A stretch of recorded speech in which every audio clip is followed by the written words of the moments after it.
Okay. And it was night. Inspired out of John 13. As soon as Judas had taken the bread, he went out, and it was night. Elie Wiesel's book, Night, starkly confronts us with the horrors of the Holocaust. Based on his own experiences in Nazi death camps, I'm just going to say Wiesel because I don't know how to pronounce this. Wiesel's account flips the biblical story of the Exodus. While Moses and the Israelites escaped slavery at the first Passover, Wiesel tells of the Nazis arresting Jewish leaders following Passover. Lest we criticize Wiesel and his dark irony, considered that the Bible contains a similar plot twist. On the night of Passover, Jesus expected to free God's people from suffering. Instead, permits himself to be arrested by those who would kill him. Expected to free God's will, permits himself to be arrested. Okay.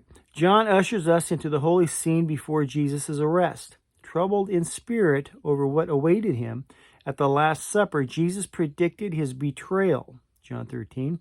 Then, in an act we can scarcely comprehend, Christ served his betrayer bread. The account reads, as soon as Judas had taken the bread, he went out, and it was night.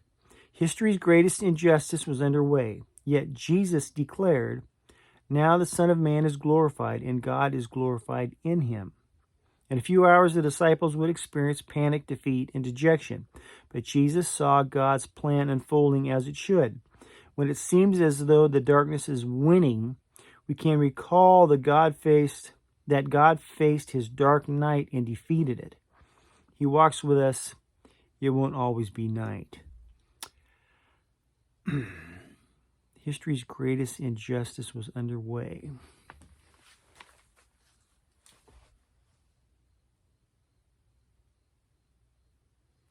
Well, how can you really call that an injustice?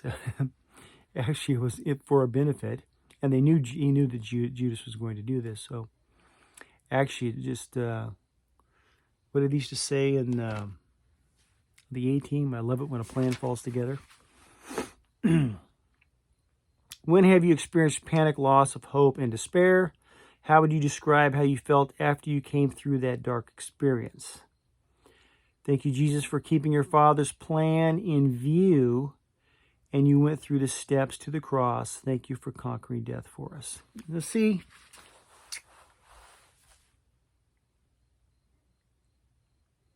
A video before this, or maybe after this, I don't know what's going to play out. I think it was Carried by Love. When I did this video here, I had a problem with,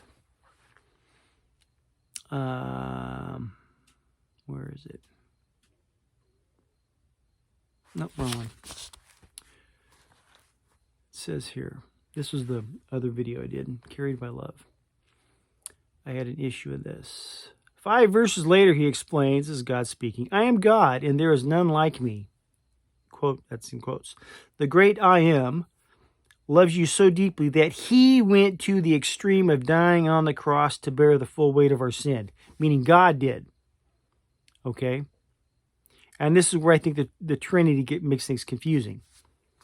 I've said this before, right? I just don't accept that. But then it says here, thank you, Jesus, for keeping your Father's plan in view. So now you have someone else saying, whereas Jesus is a separate entity and this and that. And then we read John 14, 15, 16, where the unity of the Spirit, how they're actually one.